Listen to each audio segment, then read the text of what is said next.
नमस्कार दोस्तों, कैसे हैं आप सभी। उम्मीद करता हूं कि आप स्वस्थ होंगे, सुखी होंगे और प्रसन्न होंगे। श्रीमद् भागवत गीता में आपका स्वागत है।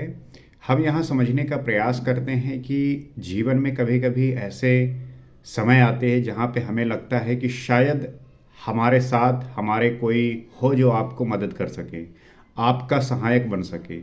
लेकिन हम करते क्या है कि जब वो समय आता है, अर्थात वो समय जहाँ पे आप असहाय महसूस करते हैं, किसी की ज़रूरत महसूस करते हैं, और उस समय जब कोई नहीं होता तो आपको लगता है कि अब जो जीवन को लेके मेरी नज़रिया है वो बदल जाएगा और मैं जो है ऐसा कोई भी काम नहीं करूँगा जिसके परिणाम स्वरूप मुझे कोई नुकसान पहुँचे। लेकिन जब आप ठीक हो जाते हैं, आपकी स्थिति फिर से ठीक हो जाती है, तब आप जो है जो उस समय महसूस किया था आप वो भूल जाते हैं। तो इंसान की और व्यक्ति की सबसे बड़ी प्रॉब्लम यही है कि वो भूल जाता है। कितनी भी अच्छी चीज़ हो, कितनी भी बुरी चीज़ें हों, वो भूलता रहता है। तो जब व्यक्ति को इस बात का एहसास हो, इस बात का ध्यान हो, तो वो सदैव इस बात से अपने आप को सचेत रखता है कि जो स्थिति वो मैंने महसूस हुई है वो दोबारा ना हो। और एक समझदार और विवेकी व्यक्ति की यही पहचान है कि जब उसके जीवन में कोई ऐसी गलती हो, कोई परेशानी हो, तो वो उससे सीखे और दोबारा जो है उसको करने से बचे। तो व्यक्ति की यही एक पहचान है कि अगर वो एक गलती से चीज़ों को सीख जाता है तो अगली बार उससे गलती ना हो, ये ध्यान रखना चाहिए। लेकिन व्यक्ति का होता क्या है कि वो जो है भूल जाता है और निरंतर वैसे ही गलती करता रहता है। उसके परिणाम स्वरूप होता क्या है कि एक दिन उसको जो है बहुत बड़े परेशानी में पड़ता है और उससे जो है उसका बहुत सारा नुकसान होता है। तो उसका कारण यही है कि शायद आप जो है उस बात से अवेयर नहीं हुए, उस बात को समझ नहीं पाए। लेकिन इस पे अगर निरंतर आप चिंतन करेंगे, बोध करेंगे, समझने का प्रयास करेंगे तो आपको उसकी जानकारी अवश्य होगी। तो श्रीमद् भागवत गीता उन सब बातों को लेके आपको अवेयर करता है, सजग करता है। और अगर आप उसको लेके निरंतर मनन करते हैं, चिंतन करते हैं, तो उससे जो है आपको बहुत ज़्यादा फायदा होता है। तो आइए श्रीमद् भागवत गीता समझने का प्रयास करते हैं और जानते हैं कि श्री कृष्ण ने अर्जुन को किस प्रकार से वो चीज़ें समझाई जो हर एक व्यक्ति के जीवन में निरंतर वही सारे प्रश्न जो है घटित होते हैं और उसी से जो है वो दुखी होता है, परेशान होता है, बेचैन होता है। तो जैसा कि हमने पिछले एपिसोड में जो हमारा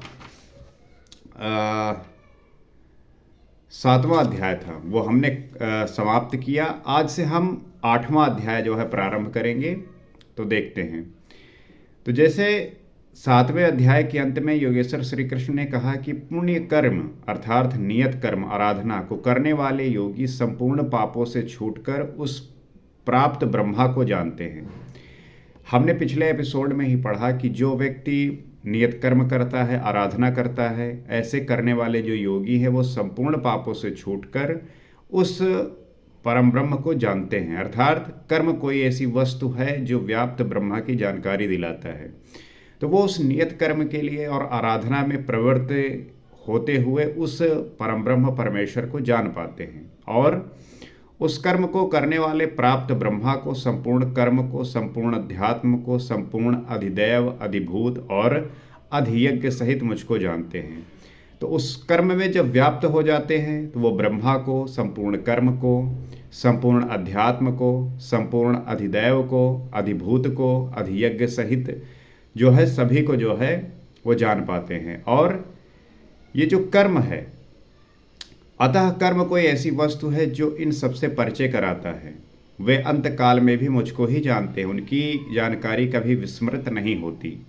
तो जो ये कर्म है, नियत कर्म, और वही नियत कर्म जब आराधना में परिवर्तित होता है तो वो जब आपका परिचय कराती है उस ईश्वर से, परम ब्रह्म परमेश्वर से, तब जो है आपका जो अनंत अंत काल में भी मुझको वो जानते हैं, अर्थात मुझ में ही वो स्थित होते हैं और मेरे द्वारा कही हुई बातें उस पे वो विचार करते हैं, उसको सोचते हैं, क्योंकि उनकी संपूर्णता ही ये डिसाइड करती है कि वो जो है अपने आप को इस तरीके से देखते हैं। तो इस पर अर्जुन ने इस अध्याय के प्रारंभ में ही उन्हीं शब्दों को दोहराते हुए प्रश्न रखा अर्जुन पूछ रहे हैं, क्या पूछ रहे हैं? किम तद ब्रह्मा किम ध्याततम किम कर्म पुरुषोत्तम अधिभूतम च किम प्रोक्तम धीदैव किम उच्यते। 8वें अध्याय का पहला श्लोक है, जिसमें वो पूछ रहे हैं अर्जुन, हे पुरुषोत्तम, वो ब्रह्मा क्या है, अध्यात्म क्या है, कर्म क्या है, अधिभूत और अधिदेव किसे कहा जाता है। अब अर्जुन के मन में ये प्रश्न उठा कि ये सब होते क्या हैं। जैसे हम अक्सर प्राप्त कहते हैं कि ब्रह्म को प्राप्त हो जाता है। ब्रह्मा क्या है, अध्यात्म क्या है, कर्म क्या है, अधिभूत और अधिदेव क्या है। तो और कहता है कि अधियज्ञ कथम कोअत्र देह अस्मिन् मधुसूदन प्रयाण काले च कथम ज्ञेयो असि नियत आत्मभि। हे मधुसूदन, यहाँ अधियज्ञ कौन है और वो इस शरीर में कैसे है। सिद्ध है कि अधियज्ञ अर्थात यज्ञ का अधिष्ठाता कोई ऐसा पुरुष है जो मनुष्य शरीर के आधार वाला है। समाहित चित्त वाले पुरुषों द्वारा अंत समय में आप किस प्रकार जानने में आते हैं। इन 7 प्रश्नों का क्रम से निर्णय देने के लिए योगेश्वर श्री कृष्ण बोले। तो ये जो प्रश्न हैं, और यही प्रश्न जो है हम भी अपने जीवन में इन्हीं प्रश्नों का उत्तर ढूंढते रहते हैं। इसी प्रकार से हम अक्सर बातों में ही पूछते हैं कि ब्रह्मा कौन है, अध्यात्म क्या होता है, कर्म क्या होता है। बहुत लोगों को तो यही नहीं पता होता कि कर्म क्या है। और इन सब की जानकारी जब आपको हो जाती है तब आप बेवजह की बातों में नहीं पड़ते। अर्थात आपका जो समझ है, आपका जो विवेक है, वो इसी बात पर निर्भर करेगा कि आप कितने बोधित हैं, आप कितने समझदार हैं। और वो आता है आपके अध्ययन से, पढ़ाई से, ज्ञान से। तो श्री कृष्ण कहते हैं, अक्षरम ब्रह्मा परम स्वभावो अध्यात्म उच्यते भूत भाव उद्वकरो विसर्ग कर्म संजिता। अक्षरम ब्रह्मा परमम, जो अक्षय है, जिसका क्षय नहीं होता, वही परम ब्रह्म है। जो अक्षय है, जिसका क्षय नहीं होता, वही ब्रह्मा है। अब इस संसार में जो प्रकृति है, जो संसारी जीवन है, ये सब में जो है क्षय होता है, वो नाशवान है। लेकिन जो ब्रह्मा है वो अक्षय है। वो ब्रह्म जो है जिसका क्षय नहीं होता, तो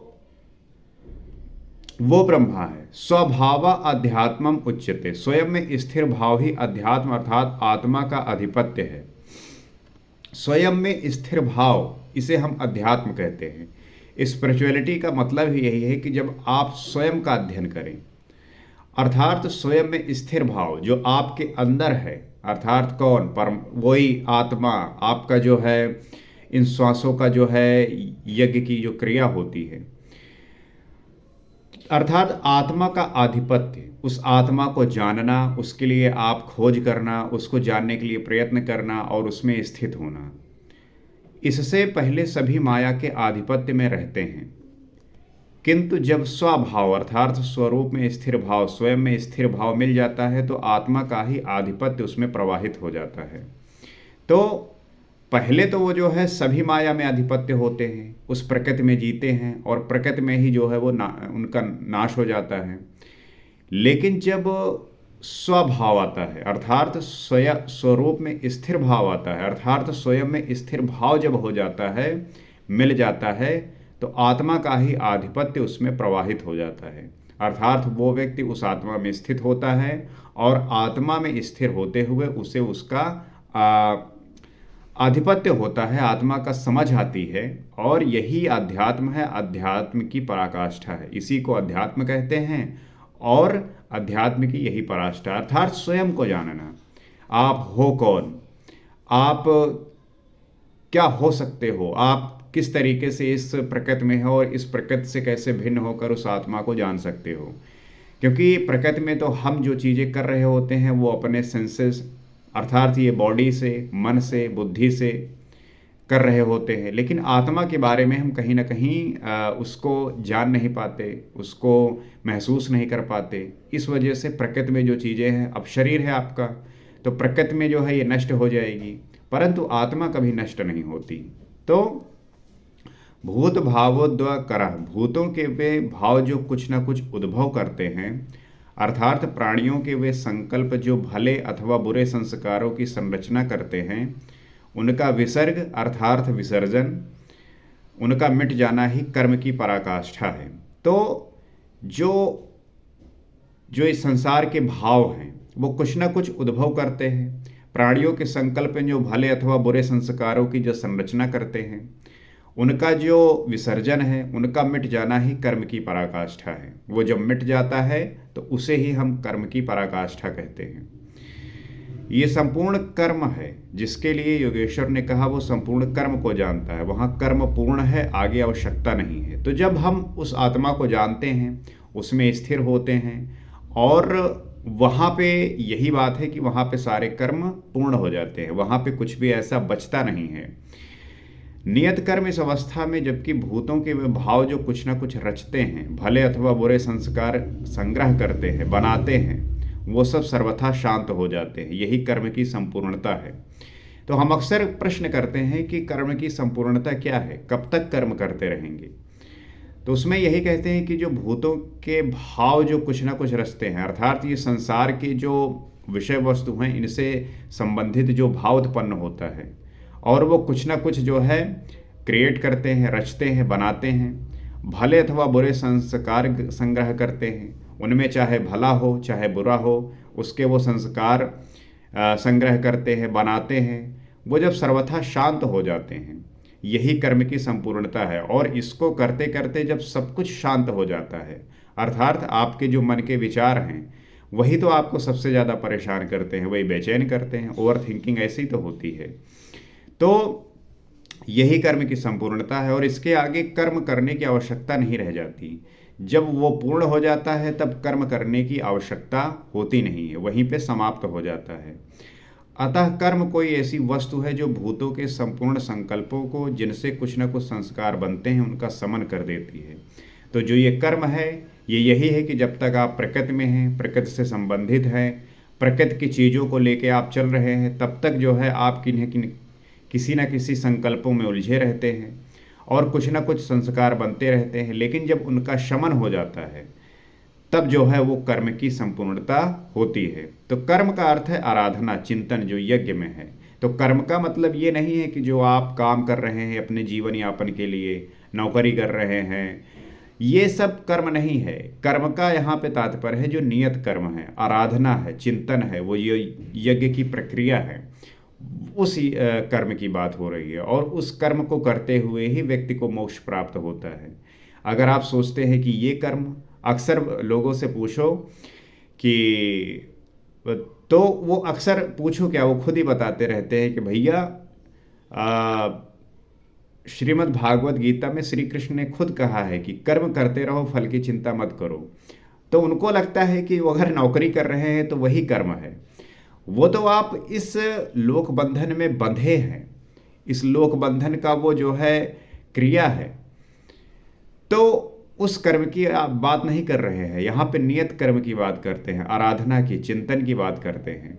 तो आवश्यक यह है कि इन बातों को जब आप समझने का प्रयास करते हैं उस स्तर से ऊपर आके, तब जो है ये आपको इस भौतिक संसार से अलग ले जाता है। तब जो है आपको उस स्थिति में पहुंचाता है जहाँ पे आप वो जान सकते हैं और पहचान सकते हैं।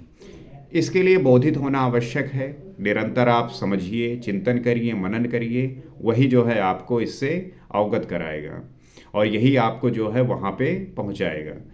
तो इसी उम्मीद के साथ कि इस बात को आप समझ पा रहे होंगे, जान पा रहे होंगे और इसका जो है निरंतर चिंतन कर पा रहे होंगे। और आप अगर इसका निरंतर इसी प्रकार से मनन करेंगे, चिंतन करेंगे, तो इसका लाभ आपको अवश्य मिलेगा। और जिस प्रकार से हम नित्य इसी प्रकार से बातचीत करते हैं, चर्चा करते हैं, समझने का प्रयास करते हैं, उससे आपको थोड़ा भी लाभ मिल रहा हो तो इसको आप निरंतर रखिए, क्योंकि यही जो है आपके इन सारे भ्रम को दूर करेगा। तो आप इस चैनल से जुड़ सकते हैं, इसको सब्सक्राइब कर सकते हैं, फॉलो कर सकते हैं, ताकि नित्य आपको जो है इसी प्रकार के बातें सीखने को मिले, समझने को मिलें। आपको क्या लगता है आप भी शेयर करिए, ताकि हम आपस में मिलकर इन चीज़ों को और अच्छे से जान सकें और हर एक व्यक्ति को जो इन सब बातों से अवेयर है उसे समझा सके, ताकि उसे किसी भी प्रकार का शोषण उसका ना हो। अगले एपिसोड में हम आगे बात करेंगे। आज के लिए इतना ही। नमस्कार।